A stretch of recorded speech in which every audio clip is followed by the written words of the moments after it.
offensive storylines, because obviously Dylan Raiola is a big one this week, guys, and his availability and how this works, because Dana Holgorsen, is going to look a lot better with a healthy version of Dylan Raiola. Yeah, and Heinrich Haarberg has been taking snaps with the ones in practice, but we don't know exactly Dylan Raiola's health status, although Rule did say last week that if they had a game last week, he wouldn't have played, but he thought he'd be ready for the USC game. So, and then on Monday, this week, he updated and just said he didn't know. I think he said that Tuesday's practice, they would have a pretty good idea. Okay. Like if he was able to go Tuesday, then, but we're not going to get an update on that until Thursday. So yeah. So what we'll see on Dylan. It's obviously a huge story. It's a huge story now because of Hogerson. And how does that impact Dylan?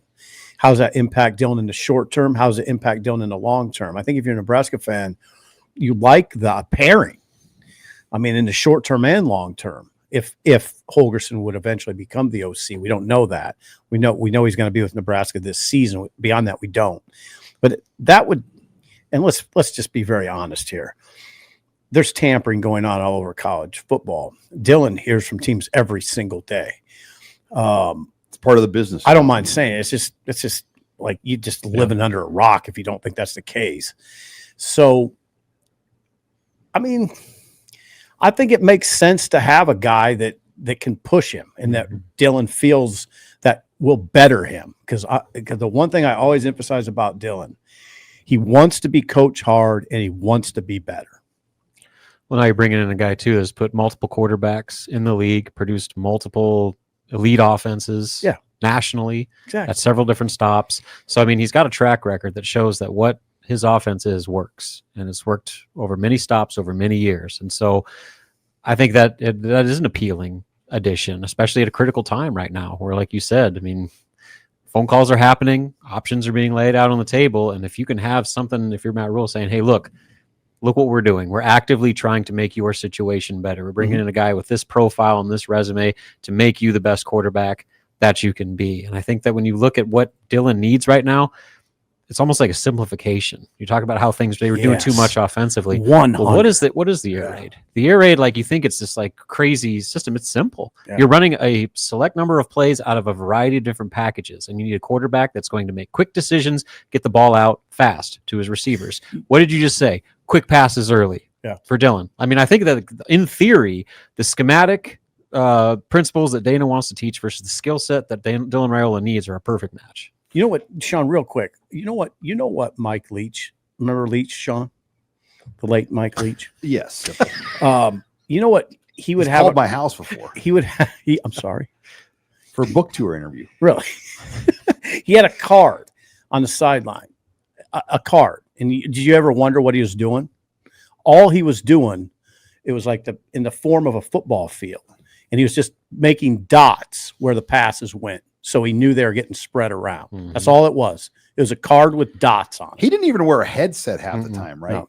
Yeah, I saw. It's like Rob said, simple. I saw a meme where he had like basically like a note card, like a little like flash card type thing, and then they paired it like next to Andy Reid, who's got like a Denny's menu for a play sheet, right? Like I think that's what it comes down to. Is like you have all with that Eric Bieniemy, with that Andy Reid style, like that it's plays. Whereas this one is a scheme. Right. We're only running a handful of plays just out of a variety of different looks.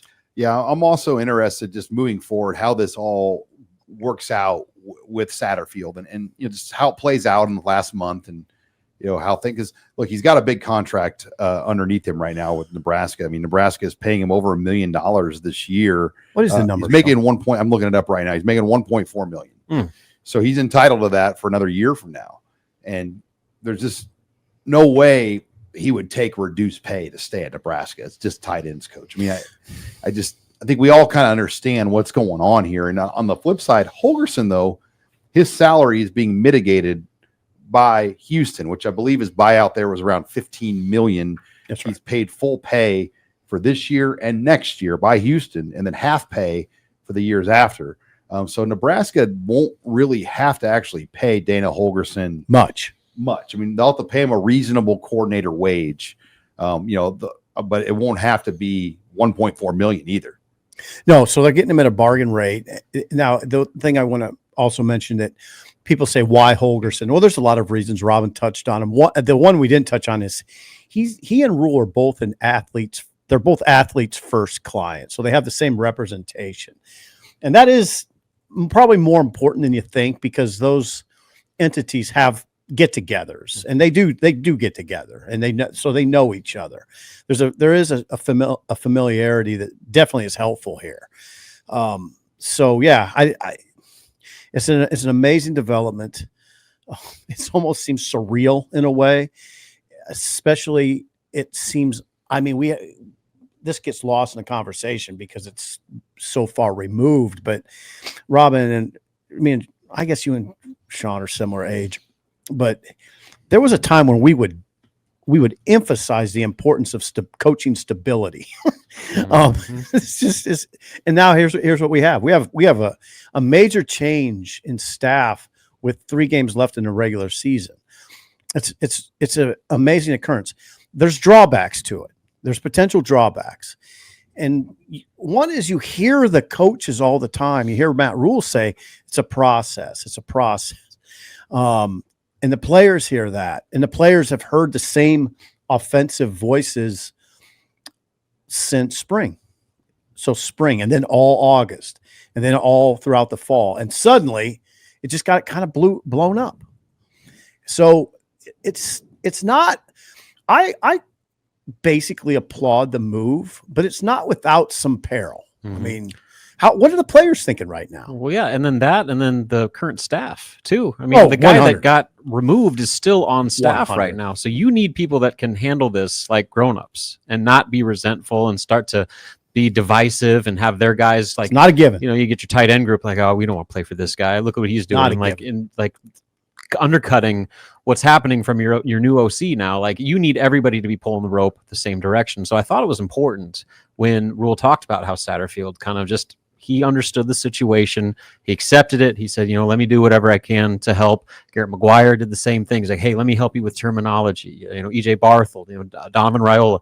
They all seem to be welcoming and accepting of this move and trying to make the most of it. And if that plays out, I think that's going to be critical. Guys, they have contracts too that state that they need to perform their duties. And if they don't, you can be fired for cause. Sure. So guess what goes away if you get fired for cause, for not cooperating with what you're told to do? Your big contract. $1.4 million. Right. So, I mean, all these coaches, like, they have to get on board, because if you don't, it's insubordination and you can be fired for. Yeah. It's just, it just becomes very professional. Like, you have, but that's okay. I've talked to guys who coached with Urban Meyer. It wasn't touchy feely. It was, we're here to do a job. It's professional game. Corporate. Yeah. It's corporate. We're here to do a job. It's not a bunch of guys going out every night and having fun with their families together. No, it's not. Oftentimes it's just hired guns and let's get this this going. is like what goes on at Fortune 500 companies. Right. When people come in and people, replace people, it just happens. So yeah, and let's face it, Satterfield wasn't getting it done. I mean, we know we verbalized it, and I thought Rule did a good job yesterday. Robin, you alluded to it. He didn't want to spell it out, but that lack of focus on offense that he talked about, that was a lot of it. And I'm glad he went there.